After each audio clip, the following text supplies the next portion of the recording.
One. Let's go! I love country because it's real. It's just my lifestyle. It's who I am. That's what country is. It's about family. It's about America. It's Britt on the road. From the Wrangler National Finals Rodeo. Let me show you how a country girl gets it done, y'all. You're on with Britt Bailey.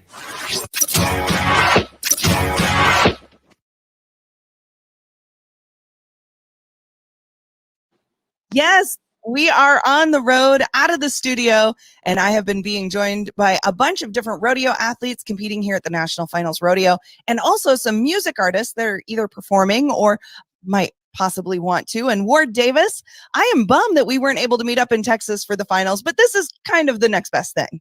Yeah. I mean, any excuse to go to Texas is always good, but you know. No doubt. Well, you have been being very, very busy during all of the pandemic on social media. How has this kind of been for you? It's been all right. You know, like the first few months were really scary. As far as just like, you know, trying to figure out how I was going to make a living. Yeah. But man, I got really good fans, really good like management team and stuff that really helped me through it. So they figured out ways for us to, you know, keep an income coming in. And yeah, it's really not been awful. I've missed like the shows, like the real shows with the band and with the guys. I really miss that. But man, I've had a really good support system through this whole thing. So it's you know, I've got to spend a lot of time with my kids, a lot more than I would have normally. So I always look at it like that's a good thing. That is awesome. I know between you and Cody Jenks, I tend to watch you two frequently because I just never know what's going to happen on your Facebook Lives. Who? Who? Yeah. That random person that you might know. Oh, you mean, yeah, my gardener. Yeah. Yes, that one. Oh, you guys have been doing, you know, since I'm Not the Devil has kind of came out. You guys wrote that together. That one really took off big time. How has that kind of been for you? Did you really think that was going to take off, or? I knew that Cody was about to take off. I didn't know that. I didn't know we were going to write that song. I didn't know that that was going to be the, you know, in that group of songs. It was like how he was introduced to the big masses. But yeah, we wrote that. That was like the first song we ever wrote together. Wow. And we've written a lot of them since then. But he's been really generous, and we write these songs, and then he would take me out on the road with him, and we tour together. And we don't do so much touring anymore, but I'll go out to his house and stink up his guest room for a few days every now and then. Well, I know you guys used to come up here to the North Country, and I say up here at the moment, I'm down in Texas, but up here to Iowa, Minnesota, North Country, up in Minneapolis. You guys used to run I-35 quite frequently. Yeah, I think I was just up there. Gosh, a couple months ago, I think I was up in the Minneapolis area, and yeah, the Midwest is a really, I mean, it's the best country music market in the world, as far as I know, especially for independent guys. Yeah, I mean, I know you've been very well received around here, and we are now spinning your brand new song that you have out, and it's gotten a lot of great reviews. How did this kind of come about with this new album? That brand new song is about 15 years old. You know, that's usually the way it goes. Yeah, you know, when I was picking songs for this record, and I told my manager, I said, I don't write albums. I'm a songwriter, you know, so I went back and I dug out all these old songs that I'd written and just not really forgotten about, but always hoped that something would become of them. And Ain't Gonna Be Today was, you know, one of the first ones on the list. I wrote that with my friend Kendall Marvel, he's out doing what we're doing, touring around playing his songs and stuff. But yeah, we wrote that. God, 15 years ago.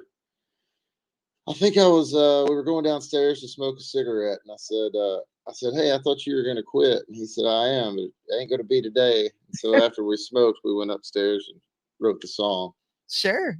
That's fantastic. So now the whole album out there, Black Cats and Crows album, has been getting some really great reviews. I know you've been awesome on your social media. You've been posting a lot of the different reviews that people have been either writing. Really impressed with the vinyl on that it's a red vinyl. Yeah, I'll be honest with you, Brett. I didn't make any of those decisions. They called me and said, "Hey, you're gonna have red vinyl," and I said, "Hey, cool. As long as it costs the same as black vinyl, I don't care." There you go. There you go. Sometimes it's nice to have others making those decisions for you. Yeah. I can't. I'll go crazy. Yeah. Oh goodness. So it's been really wide received though, so that's pretty cool. Yeah, it's been really neat. Like, when I put my first record out, I don't really count that as my first record, the 15 years album. Hmm. I just made that to sell out of the trunk of my car at sports bars. I didn't know I was going to meet Cody. I didn't know that I was going to fall in with this group of guys that just were at the time and place where outlaw country, which is whatever. But like, I didn't know that I was going to start touring and writing things that were gonna touch people. Oh shit, that were going to touch people on a like a. Oh, come on. Are you kidding me? Get off my screen. There you go. All right. Like on a national level, like I didn't know when we wrote I'm Not the Devil that it was going to be on, it was going to do all that. And I didn't know that I was going to even ever cut another record. So Yeah. this one was the one that I put all my, I called in all my favorite musicians and got my band in there with them. And Cool. just picked my favorite songs. This is like my first record. To me, it is anyway, like my first real record. That's awesome. Well, I know we're very close to getting into 2021. Do you have a couple like goals and plans? I mean, of course, none of us really knows what's going to happen in 2021, but we can always still plan a little bit. Yeah, I've been, I'm not. I don't plan ahead a lot. There's a line in a song that Cody and I wrote. I never really had a plan, and I never really did. I mean, right now I've started to realize I need a little bit bigger house. I live in a small house, so like all I want next year is to move into a little bit bigger house so I can have room for all my damn kids. but other than that, as long as I can keep making music, I really don't care. I'm 41. Like I spent 40 years dreaming. Everything's just kind of reality now. So I love that I get to play music for a living. I love that it touches people the way that it does when it does. But it's just one of those things. I just keep grinding and trying to put money back so the kids can go to school if they want to, that kind of thing.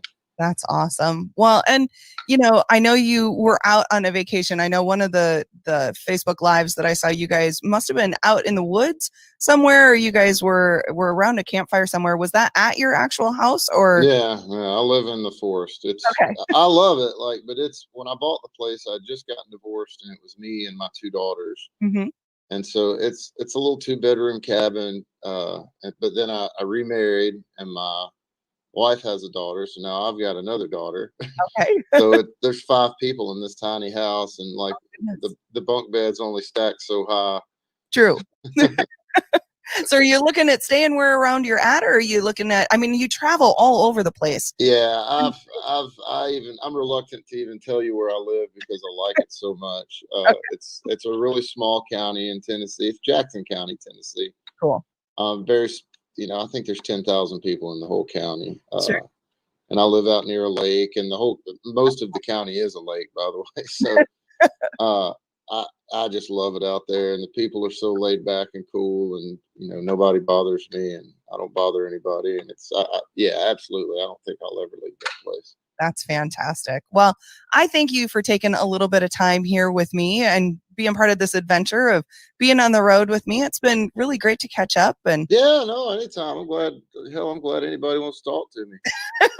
Well, I tell you what, we are getting some great response, and I love to hear great feedback on your music. I have been a fan of your music for a very long time. So cool. That's like I'm serious. It really does. It blows my mind that anybody's knows who I am. Like I gave up that dream a long time ago, and then then people started noticing me, and I'm like, what the hell's going on? But I do appreciate you having me on.